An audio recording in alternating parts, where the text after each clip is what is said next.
아버지 하나님, 오늘도 우리가 주님 앞에 섰습니다. 그리고 오늘도 그 우리 주님을 예배하며 경배하며 나갑니다. 우리의 찬송, 우리의 간구, 우리의 마음을 받아주시고 또 이 자리에서 하나님의 마음과 하나님을 더 알아가서 하나님 때문에 기쁨과 감격이 있는 예배되게 주의 백성들을 위해 임재하시고 역사하여 주옵소서. 감사하며 예수님의 이름으로 기도했습니다. 아멘. 하나님의 말씀 보겠습니다. 출애굽기 9장 13절에서 26절까지 하나님의 말씀 우리가 한 절씩 교독하겠습니다. 여호와께서 모세에게 이르시되 아침에 일찍 일어나 바로 앞에 서서 그에게 이르기를 히브리 사람의 하나님 여호와의 말씀에 내 백성을 보내라. 그들이 나를 섬길 것이니라.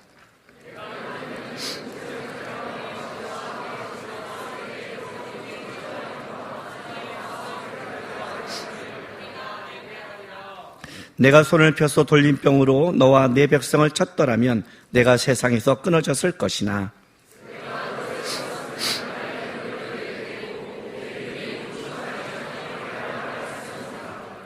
내가 여전히 내 백성 앞에 교만하여 그들을 보내지 아니하느냐.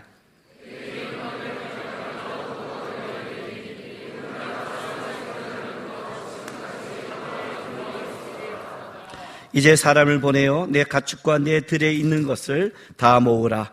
사람이나 짐승이나 무릇 들에 있어서 집에 돌아오지 않는 것들에게는 우박이 그 위에 내리리니 그것들이 죽으리라 하셨다 하라 하시니라.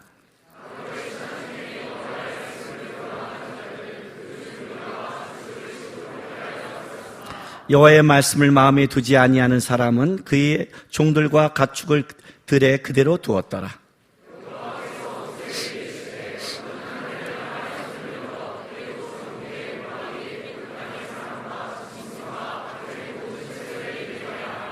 모세가 하늘을 향하여 지팡이를 들매 여호와께서 우레소리와 우박을 보내시고 불을 내려 땅에 달리게 하시니라. 여호와께서 우박을 애굽 땅에 내리시매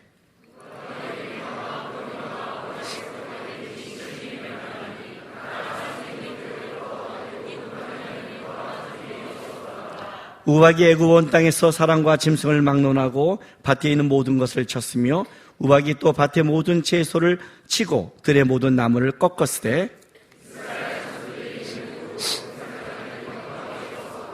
아멘.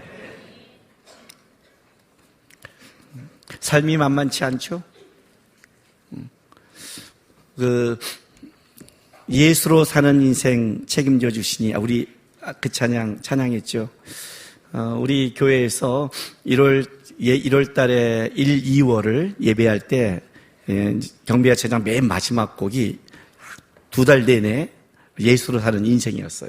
그러니까 맨 마지막 곡이 무조건 예수로 사는 인생이니까 얼마나 성도들이 반복했겠어요. 그렇죠? 찬양을.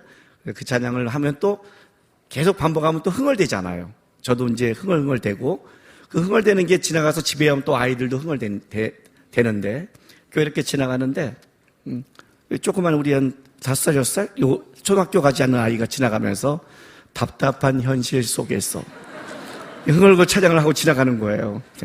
야, 걔가 얼마나 답답한 현실을 살아가고 있을까? 그죠? 그 아이가 얼마나 답답한 현실을 살아갈까? 인생이 나이가 먹으면서 저 무기했고 답답하죠. 왜냐하면 아담과 하와의 범죄 이후에 하나님께서 사람들에게 주신 벌이 땀 흘리는 것, 먹고 사는데 힘든 것, 벌 받고 있잖아요. 벌은 힘들잖아요. 너는 흙으로 돌아갈지라. 흙으로 돌아가는 과정이 병들고 약해지고 문제가 생기는데, 그러나 거기에 또 땀 흘리는 벌을 받아야 되니 인생이 만만치 않죠. 고단하단 말이에요. 그 고단한 인생 속에 주님이 우리와 함께 하는데, 예수를 믿는다고 해서 이 고단함이 사라지지 않아요. 그것은 그대로 흙은 흙으로 가는 과정, 또 벌은 벌대로 받는 과정을 겪어가고 있는 거예요. 왜 주님은 우리에게 이 벌을 거두지 않았을까? 예수를 믿는데. 벌이라는 것은 나쁜 뜻만 있는 게 아니기 때문에 그래요. 우리가 뭘 잘못했을 때 벌을 받는 것은 좋은 점이 있어요. 일단 벌을 받으면 자유로워져요. 벌을 받은 사람은 일단 당당해져요. 내가 잘못했는데 벌을 받지 않은 사람은 뭔가 계속 찝찝해요. 그죠? 근데 벌을 딱 받으면 어떻게 돼요? 당당해요. 우리 애들도 그래요. 어렸을 때 잘못해서 벌 준 다음에 딱 하면 끝나요. 그 다음에 뭐 하면 그거 끝났잖아요. 끝나고 혼냈고 끝난 걸 왜 다시 말해? 너무 당당한 거예요. 그걸 다시 얘기하면 내가 쫀쫀해져요. 벌은 자유를 줘요. 또 한 가지 벌의 중요한 점이 있어요. 교정시켜줘요. 벌을 받음으로 교정이 되는 거예요. 이렇게 살면 안 되는구나. 그래서 하나님이 우리를 주님을 믿고 살아가는 인생 속에 이 땅을 살아가면서 왜 예수를 믿는데도 이렇게 고단할까?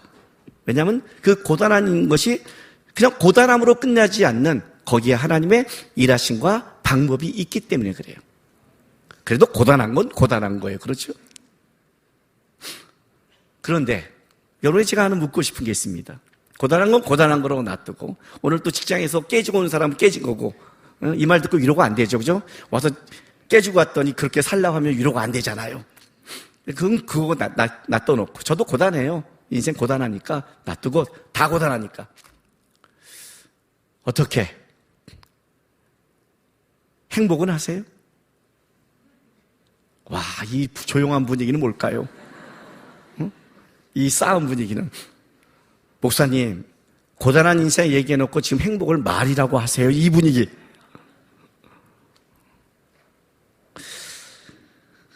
도대체 행복한 자는 누굴까요? 어떻게 하면 행복할 수 있을까요? 행복은 하고 싶죠. 이제 행복도 하기 싫어요?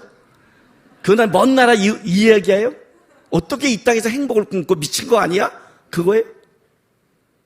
여러분, 복과 행복은 다르죠. 복은 어떤 면에서 상대적인 평가예요. 상대적인 평가예요. 제가 나보다 재물의 복을 받았어 그러면 돈이 많아야 돼요. 제가 나보다 건강의 복을 받았으면 더 건강해야 돼요. 그렇죠? 제가 나보다 달란트의 복을 받았으면 능력이 더 있어야 돼요. 상대평가죠. 상대적이란 말이에요. 그러나 세상적인 어떤 복을 받은 것이 절대 그것이 행복으로 직결되는 건 아니죠. 행복은 상대평가가 아니라 절대평가죠. 내가 돈을 못 벌어도 더 행복할 수 있죠. 돈을 더 많이 번 사람이 불행할 수 있죠. 건강한 게 더 불행할 수 있어요. 건강하지 않는 사람이 더 행복할 수 있어요. 행복은 다른 논리죠. 상대적이지 않고 주관적이란 말이에요. 다른 말로 할게요. 행복은 가치의 문제죠. 내가 어떤 가치를 갖고 있느냐에 따라 이것이 행복할 수 있고 안 할 수 있어요. 예수님 때문에 손해본 적 있나요? 혹시 여러분 예수님 때문에 손해를 크게 본 적 있나요? 예수님 때문에 내가 양보한 적 있나요? 예수님 때문에 내가 더 잘 될 걸 안 한 적이 있나요? 있으세요?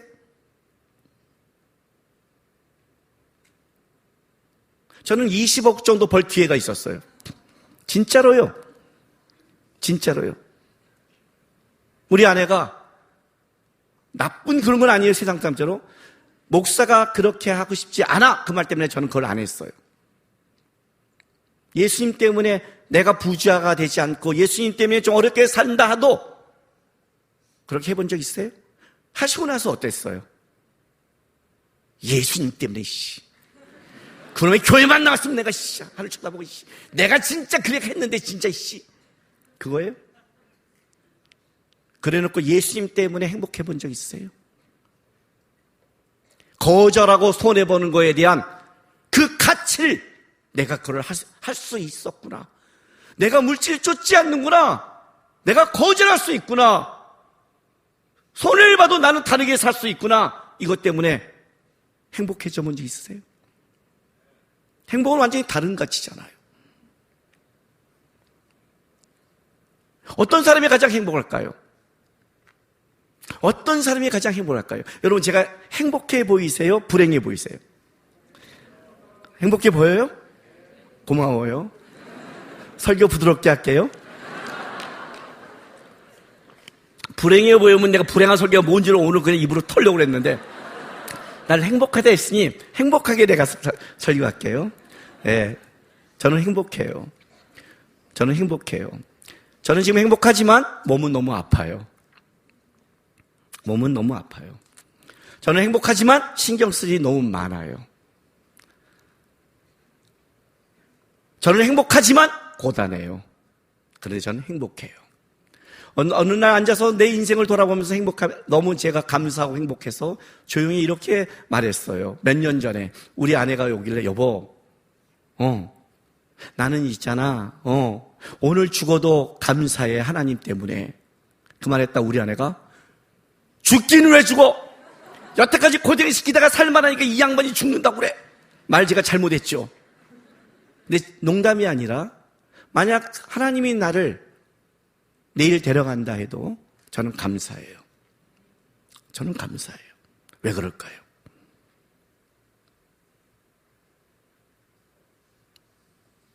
저는 행복과 예수가 붙어 있다고 생각해요. 나는 예수가 뺀 세상에 행복은 없다고 생각하는 사람이에요. 그가 얼마나 많은 돈을 벌고 얼마나 위대한 걸 했는지 모르지만 그 예수가 없는 그 인생은 저는 불행하다고 생각해요. 이 땅에서 이 땅의 것이 단 줄 알고 이 땅의 것을 가지고 살다가 이 땅에 죽어가는 그 불행한 인생.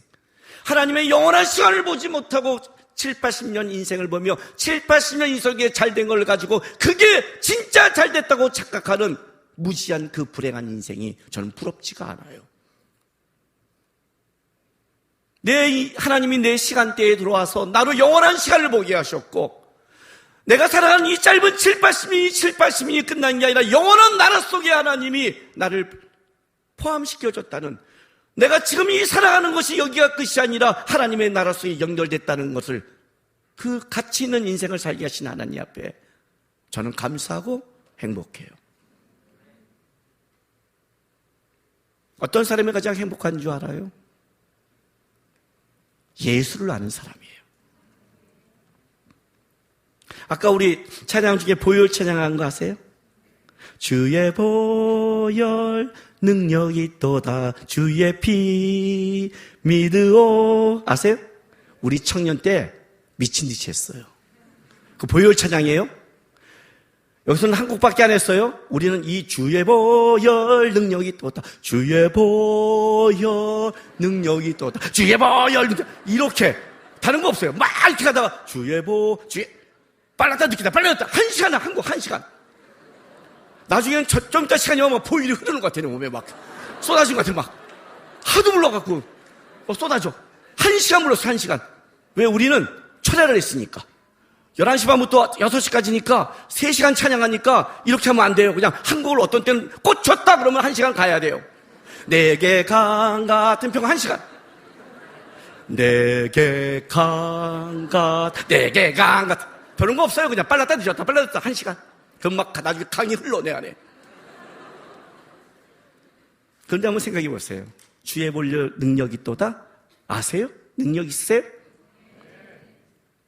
저는 이 보혈 찬양의 능력을 알아요. 왜? 내가 청년 때 체험했으니까. 내가 청년 때가 어떤 때인 줄 아세요, 여러분? 아시죠? 내가 얼마나 고단한 인생을 살았는지.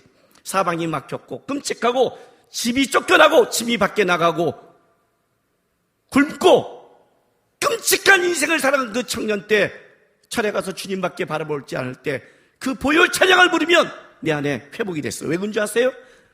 왜 그런지 아세요, 여러분? 주의 보혈의 능력의 의미를 아니까. 예수가 나를 위해 죽었던, 여러분, 주의 보혈 능력이었다. 주문 아니에요. 세례하는 거 아니에요. 예수의 피, 이런 여러분이 갖고 있던 입술의 어떤 외침이 아니에요.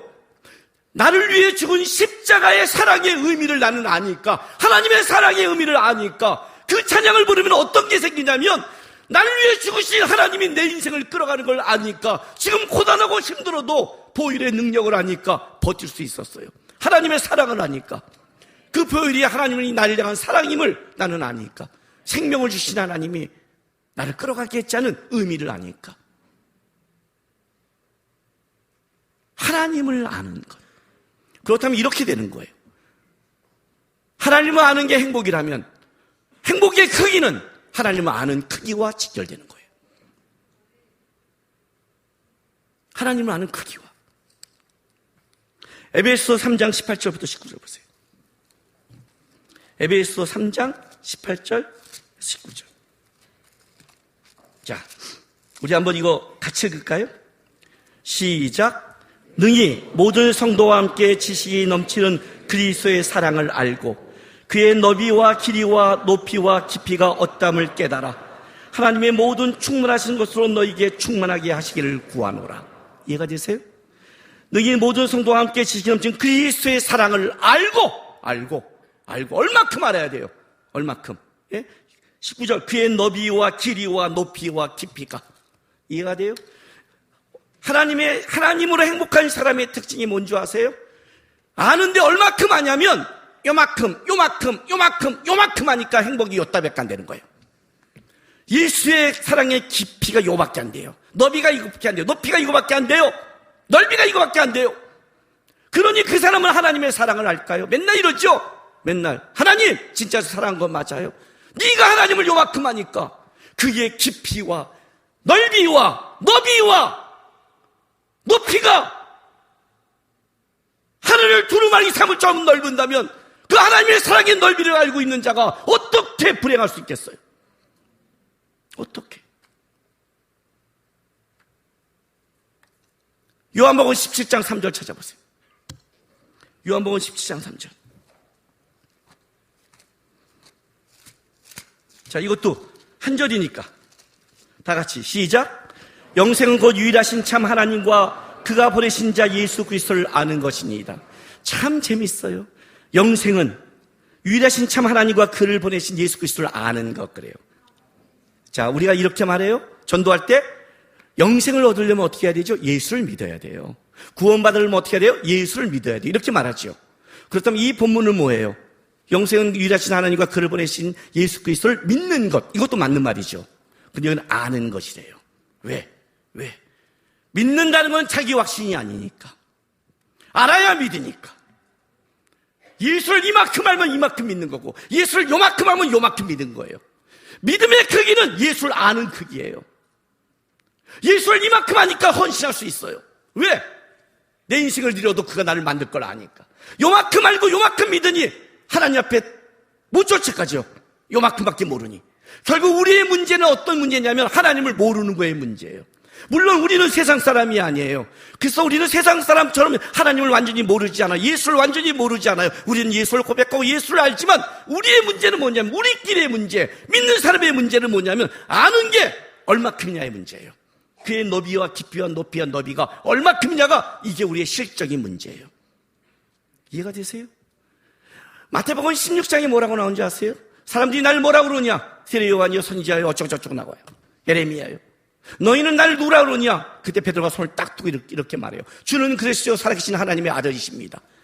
그죠? 왜 베드로가 그러겠을까요? 하나님이 예수님이 뭐라고 그러냐면 베드로에게 너가 알았다고 안 해요. 하늘에 계신 아버지가 너에게 알려줬다고 그래요. 근데 왜 하늘에 계신 하나님은 왜 베드로에게 알려줄까요? 그 성급한 베드로에게. 이거는 머리의 문제가 아니에요. 마태복음 14장에 가면 어떤 일이 벌어지냐면 풍랑이는 바닷속에 예수님이 걸어오세요. 유령이다 그래요. 아니다. 나다. 예수님이세요? 그래. 그러면 저를 물 위를 걷게 해주세요. 와라. 베드로가 가요. 여러분 베드로는 어부예요. 밤에 풍랑이는 바다가 어떤 걸 알아요. 만약 빠져서 쓸리면 시체도 못 찾아요.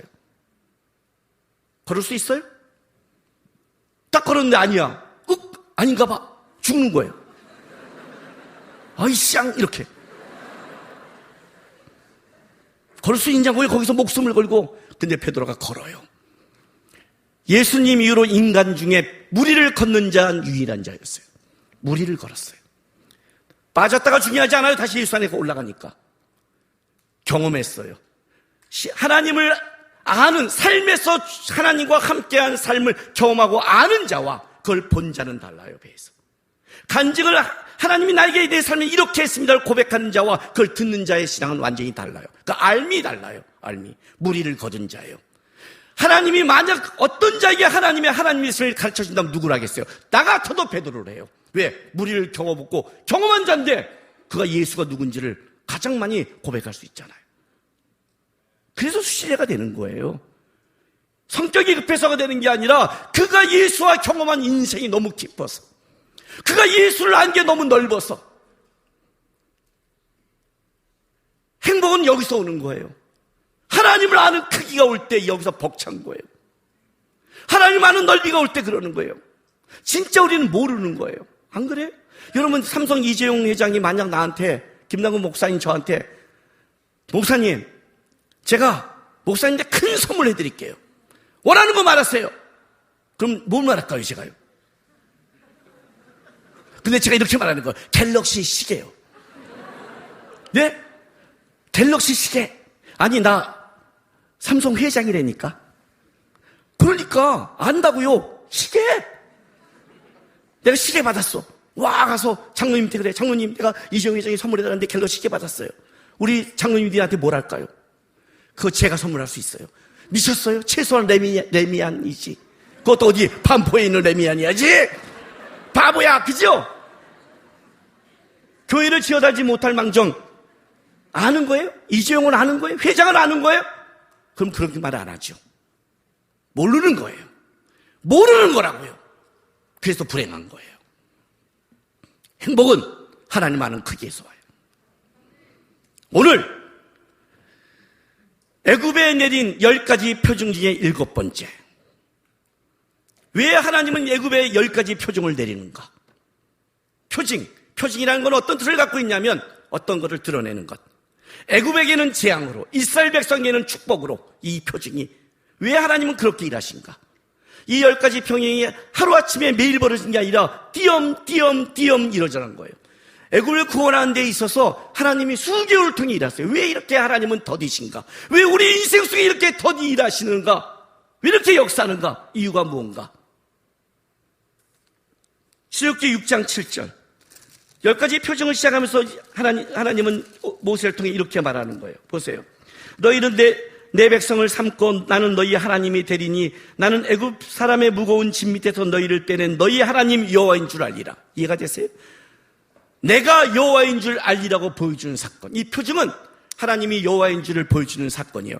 거기서 이제 표징이 시작되는 거예요. 근데 이 표징은 어떻게 됐냐? 단계를 밟아요. 자, 보여주세요. 이 PDF. 첫 번째가 뭐예요? P. 두 번째, 개구리 E. 파리, 악질, 독종, 우방, 메뚜기, 흑암, 장자의 죽음이에요. 어떻게 이 세트가 이어지냐면 이렇게 이어지는 거예요. P, 개구리 E가 한 세트예요. 3은 완전수죠. 1, 2, 3 완전수 한 세트. 4, 5, 6 완전수 두 세트.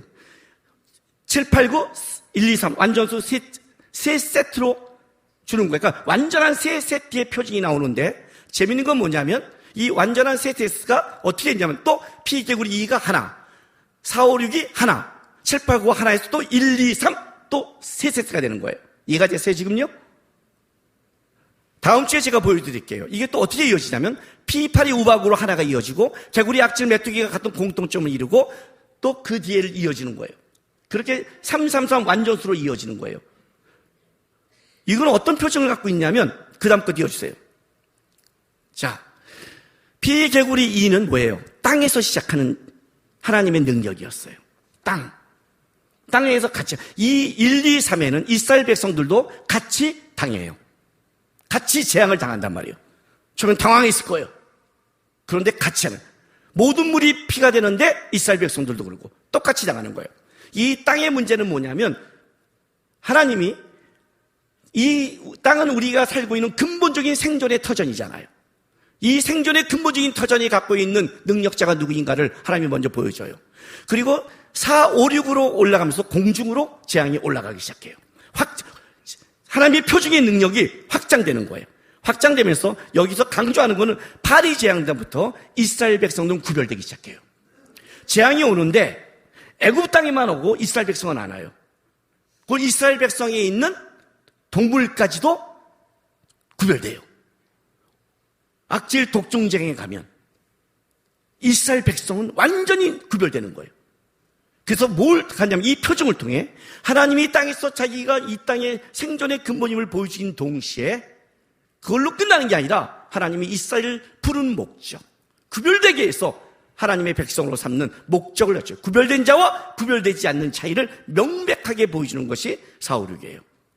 그런데 오늘부터 시작하는 우박, 메뚜기, 흑암은 이것이 더 확장돼서 하늘의 영역으로 올라가요. 하늘의 영역.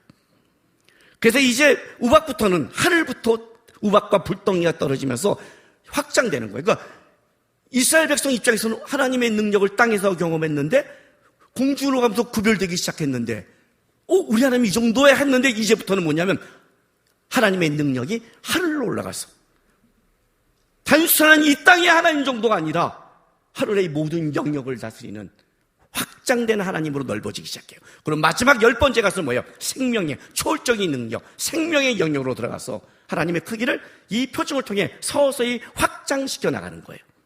그래서 이 7, 8, 9는 뭐예요? 하늘의 영역으로 올라가요. 하나님의 능력을 알려주는 거예요. 그래서 오늘 이 표징을 시작할 때 하나님이 이렇게 말을 해요. 자, 보세요. 9장 14절 보세요. 9장 14절에 내가 이번에는 모든 재앙을 너와 내 신하와 내 백성에게 내려 온 천하에 나와 같은 자가 없음을 내가 알게 하리라. 자, 하나님의 이제부터 7번째 표징 하늘의 영역까지 올라가신 하나님은 이걸 가르쳐 주신 거예요. 온 천하에 나 같은 자, 하나님이 이런 분이야. 온 천하에 내가 능력이 이 정도 된다는 걸 내가 알려주기 시작할 거야. 7, 8, 9의 가장 큰 특징, 하나님이 누구인가를 알려주고 싶은 거예요. 하나님이 누구인가? 너희 구별됐니 이스라엘 백성? 애국과 구별됐니? 너에게 탈의가 안 오니? 독종이 안 오니? 전염병이 안 오니? 그 정도 내가 보호하는 하나님이라고 생각한 줄 아니? 애국에서 좀 이렇게 보호한다고 생각하니? 너의 구별됨을 시키는 하나님이 누군 줄 아니? 이제 보이는 거예요. 너를 구별시키는 하나님이 누군 줄 아니? 보여줄게. 온 천하에 나와 같은 자가 없을 거야. 9장 16절. 내가 너를 세웠음은 나의 능력을 내게 보이고 내 이름이 어떻게? 온 천하에 전파하게 하려고. 이 사건을 통해 이제 내가 온 천하에 전파되게 하려고. 아셨어요? 26절 보세요. 29절. 본문에는 제가 안 읽었지만 그 뒷부분이 이렇게 나와. 29절. 모세가 그에게 이르시되 내가 성에서 나가서 곧 내 손을 여호와를 향하여 펴리니 그리하면 우리의 소리가 그치고 우박이 다시 있지 아니할지라. 바로 이게 얘기하는 거예요. 세상의 모든 힘을 진 자에게 모세가 얘기하기 시작하는 거예요. 그리고 이렇게 말해요. 세상이 누구에게? 여호와께 속한 줄 왕이 알리라는 거예요. 세상이 여호와께. 애굽 땅인 줄 아십니까? 우리 하나님이 히브리의 하나님이 정도로 아십니까? 세상이 우리 하나님께 속한 줄을 당신에게 알려줄 겁니다. 그런데 이것은 이스라엘 백성에게도 알려주는 거예요. 이스라엘 백성이 아는 하나님은 이 하나님밖에 없어요. 조상의 하나님, 아브라함과 이삭의 야곱의 하나님이며 그 하나님이 그를 약속의 땅으로 데려간다는 그 정도. 하나님을 향해서 요만큼밖에 모르는 거예요. 하나님이 그를 끄집어내기 전에 뭘 하고 싶냐면 이스라엘 백성과 애굽에게, 세상에게 너희를 끄집어낸 하나님이 어떤 하나님인지를, 온 천하에 나와 같은 이가 없다는 것을 알려주고 싶은 거예요. 그 하나님, 그 위대한 하나님. 이해가 되세요?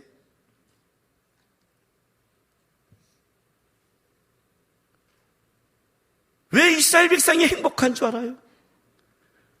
그 하나님을 목도한 민족이 이 땅에 이스라엘밖에 없기 때문에 그래요. 하나님이 이스라엘 백성이 그러잖아요. 너와 같이 행복한 민족은 없다. 왜? 내가 내 능력과 너를 너희 민족을 통해 알려줬기 때문에. 그게 이스라엘이 행복한 거예요. 왜 우리가 행복한 줄 아세요? 이 땅 가운데 하나님의 크기와 넓이를 알려줄 유일한 사람은 우리밖에 없으니까. 우리밖에 없으니까.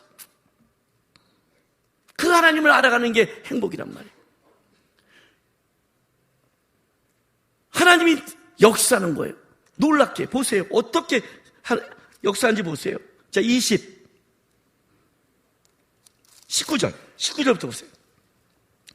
이제 사람을 보내요. 우박과 불이 내려오는 건데 경고를 해요.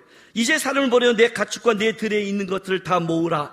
사람이나 짐승이나 무릇 들에 있어 집에 돌아오지 않는 것들은 우박이 그 위에 내리니 그것들이 죽으리라 하셨다라 하시니라. 바로의 신하 중에 여호와의 말씀을 들어야 하는 자들은 그 정도가 가축을 집에 피하여 드렸으나 나가요.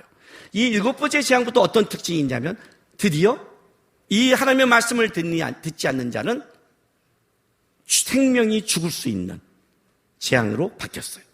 그 전까지는 그들에게 생명이 걷는 게 아니라 괴롭혔고 힘들게 했지만 7번째는 하나님의 능력이 단순하게 온천하에 있는 하나님의 능력이, 모든 걸 달리는 하나님의 능력이 이 말씀에 서지 않는 자는 죽을 수 있다는 걸 경고하고, 이제부터 죽는 자가 생겨요.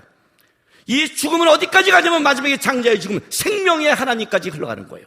하나님의 크기가 있지 진짜 본격적으로 드러나는 거예요. 본격적으로 드러나는 거예요.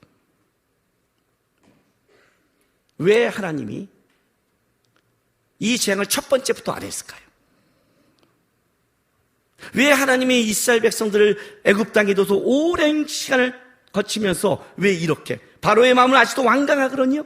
이스라엘 백성은 하나님의 크기를 보고 있지만 여전히 뭘 보고 있냐면 바로의 완강함도 보고 있어요. 진짜 나갈 수 있을까? 진짜 그럴까? 하나님이 역사하고 하나님을 아는 것 같은데 바로가 저렇게 센데 진짜 바뀔 수 있을까? 우리랑 똑같은 거예요. 하나님을 믿고 왔는데 부장님도 못 바꾸잖아요. 그죠? 내가 그렇게 기도했는데 수련회를 안 보내줘, 부장님이. 하나님이 역사를 안 해? 이런 씨. 왜 세상에서는 하나님이 약해 보일까? 왜 이렇게 역사하는데 여기는 끔찍도 안 할까? 왜 하나님은 단계를 거쳐서 역사할까? 왜 그런 줄 아세요? 여러분 때문에 그래요. 다른 말로 할게요.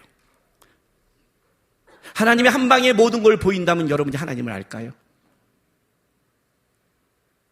하나님이 처음에 와서 바로의 아들부터 장자를 다 죽이고 한 번에 딱 출애굽시켜버린다면 이스라엘 백성이 하나님을 너무 깊게 넓게 알고 갈까요? 아니요.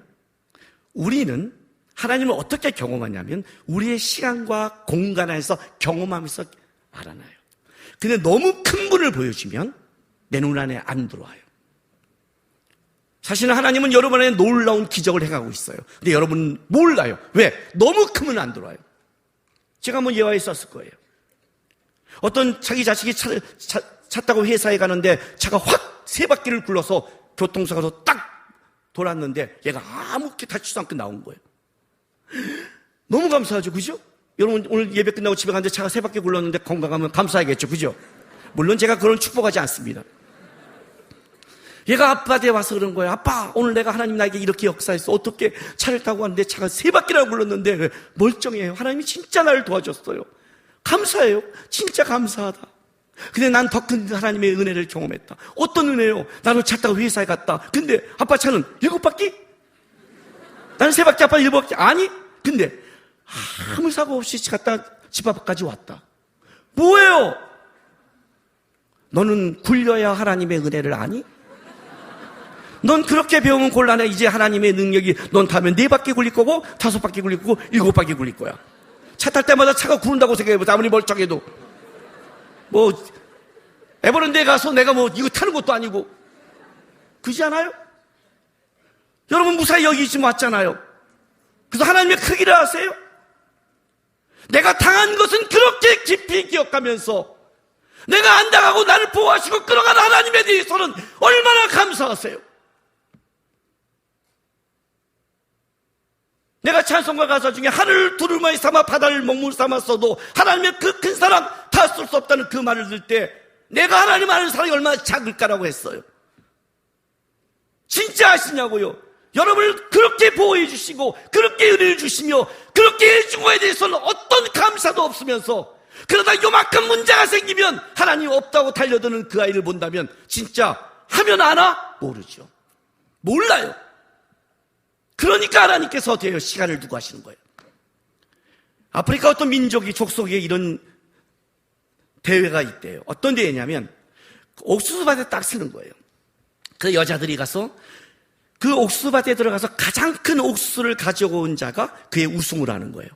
근데 조건이 뭐냐면 길을 정하는 거예요. 막 왔다 갔다 해지고 가는 게 아니라 딱 잡으면 내 길로만 쭉 가서 거기서만 가장 큰 거를 갖고 와야 돼요. 다 서요. 그리고 출발하면 또 하나의 조건이 나와요. 한 번 간 길은 돌아설 수 없다요. 그러니까 가면서 판단해야 되는 거예요. 그런데 꼭 어떤 이면 들어가자마자 가장 큰 옥수수를 본 사람은 안 잡는데요. 딱 보자마자 큰 거 같은데 아니야. 이제 수백 미터가 남았어. 수백 미터가. 이거 잡다가 이런 거 있으면 어떡해. 그리고 버리고 가고 꼭 뒤에 가서 작은 걸 가져온대요. 보여줘도 못 가져요. 너무 쉽게 주면 그것이 얼마나 값진 걸 우리는 몰라요. 제가 그런 경험이 있어요. 제가 한때 스노우볼 모으는데 미쳤어요. 스노우볼 알죠? 이렇게 동그란 볼 속에 모으는 거. 그거 보는데 저 현재 내 방에도 한 200 몇 개가 있어요. 제가 미쳤죠. 그걸 다 돈 주고 미쳤어요. 미친놈. 너무 아까워요. 진짜. 나중에 어떤 생각을 했냐면, 나 죽은 다음에 우리 애들 치면서 200 몇 개, 우리 아빠는 그걸 왜 했대? 참. 이 소리를 들을 생각하면 내가 죽기 전에 그거 다 없애버릴 거예요. 근데 한때 내가 빠졌어요. 샌프란시스코를 갔어요. 가는 날 도시마다 이런 걸 모으니까 가서 기념품 깎기를 딱 들어갔어요. 들어가자마자 너무 마음에 드는 샌프란시스코의 스노볼이 이만한 게 딱 눈앞에 있는 거예요. 너무 마음에 드는. 이해가 돼요? 왜냐면 많이 골라본 사람은 알잖아요. 이게 보면 이 정도면 좋다가 있잖아요. 딱 잡으면 우와! 마음에 아니야. 왜냐하면 그 이후로 샌프란시스코 이 양쪽에 기념품 가게가 수백 개가 있거든요. 여기서 이게 나오면 더 특이한 게 있을지 몰라. 나왔어요. 그리고 가게를 다 갔어요. 2시간을 가게를 늦어서 결국 다시 이 가게에 왔어요. 딱 그걸 나중에 사면서 내가 어떤 줄 알아요? 조도 못 가죠. 조도 못 가죠. 그 2시간을 하나님이 나에게 따준 걸 감사히 받고 조용한 카페에서 샌프란시스코를 보고 놀아야 되는데 다 상가에 들어가서 눈을 빠지고 하나님이 보면서 그랬고요. 저 쪼다 같은 새끼 저거 샌프란시스코에서 오래간만에 놀라고 내가 보자마자 조도 저 믿음 없는 새끼 저걸 다 뒤지고 있어. 이해가 되세요? 그리고 내가 그걸 잡으면서 이런 말을 했어요. 내 실력을 알았어요. 내가 하나님 왜 쟤한테 아니요. 내가 내 실력을 알았어요. 하나님 저는 무지합니다. 저는 하나님이 역사하고 저도 모르는 무지한 사람입니다. 하나님이 정확하십니다. 하나님, 제가 하나님께 한 가지 고백하겠습니다. 내가 보기에 작아 보이고 내가 보이고 어려 보이고 내가 보기에 이상하게 보인다고 내 판단으로 하나님 앞에 함부로 원망하며 쓰지 않겠습니다. 하나님이 신실하십니다. 하나님이 정확하십니다. 이걸 내가 겪어야 되면 겪어야 될 이유가 있습니다. 왜? 그걸 겪은 다음에 아는 하나님의 크기가 있으니까. 그걸 내가 고단하지만 그 고단한 인생을 겪은 다음에 오는 하나님의 넓이를 배울 수 있다면 기꺼이 하나님 그 고단함과 그 답답함과 그 어려움을 지나가겠습니다. 그게 하나님을 아는 방법이라면, 그래서 내가 그 하나님을 알고 가는 인생이라면 나는 이것보다 행복한 게 없습니다. 나에게 중요한 건 이 땅에 어떤 걸 많이 얻었고 세상 것이 있다고 자랑한 게 아니라 내 안에 하나님이 이렇게 역사했다, 내 안에 하나님이 있었다, 내 안에 하나님은 이런 크기다, 내 안에 하나님은 너무나 커서 나는 세상에 무너지지 않은 담대함이 있다. 하나님, 내가 이 고백을 할 수 있다면 기꺼이 어려운 길을 가겠습니다. 왜냐하면 그것이 내 하나님, 크신 하나님, 위대하신 하나님, 전능하신 하나님을 배우는 거라면 저는 배우겠습니다. 기도했어요. 이스라엘 백성이 알려주고 싶은 거예요. 처음부터 알려주면 몰라요. 노예들이에요. 노예 근성이며 도망가는 것밖에 모르는 이들에게 하나님이 천천히 하는 것은 하나님의 능력의 부족함이 아니라 하나님을 알려주고 싶어서, 하나님을 알아야 그가 행복하고 위대해지니까 우리 인생 속에도 하나님이 이렇게 일하시는 거예요. 고단한 인생 살아가세요. 힘들으면 가시라고요. 답답한 길 가시란 말이에요. 그 답답함 때문에 내 행복이 안 무너져요. 그 고난 때문에 무너지지 않는다고요. 그걸로 무너지는 자는 세상 사람이라고 그래요. 우리는 예수가 있잖아요. 그 고난함을 넘어서 역사하는 예수, 내 답답함을 바꾸는 예수, 내 인생을 바꾸는 하나님, 여러분으로 입술로 고백하신 전능한 하나님, 능력의 하나님, 크신 하나님이 우리 하나님이잖아요.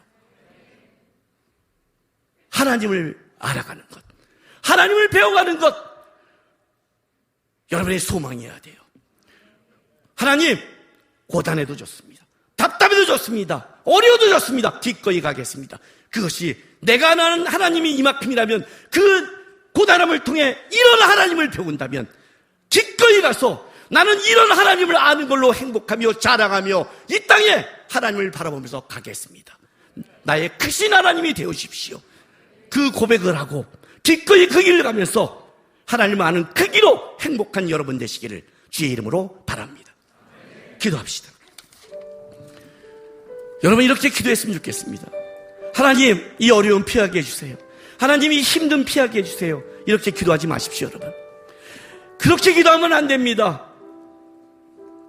우리는 그 힘든가 어려움으로 무너지지 않습니다. 여러분 염려하지 마십시오. 우리 하나님 크십니다. 하나님 배우게 도와주세요. 하나님 알게 도와주세요. 하나님 때문에 행복하게 도와주세요. 나는 하나님을 더 크게 알고 싶습니다. 주여 한번 외치면서 이렇게 기도하겠습니다. 주여 할렐루야. 아버지 하나님 감사합니다. 우리의 하나님이 되셔 감사합니다. 우리의 위대하신 하나님이 되어 감사합니다. 이제 하나님 우리가 입술로 고백하는 게 아니라 우리 삶에서 그 위대한 하나님을 경험하게 도와주십시오. 우리의 하나님이 우리 인생에서 넓어지고 커지게 도와주옵소서. 그 하나님을 배울 수만 있다면, 그 하나님을 알 수만 있다면, 그 하나님을 고백할 수만 있다면 기꺼이 답답하고 어려운 길을 가서 하나님 때문에 행복하고 하나님 때문에 기뻐할 수 있도록 하나님 우리의 위대한 하나님이 내 인생에 경험하게 역사하시고 기름 부어 주시옵소서.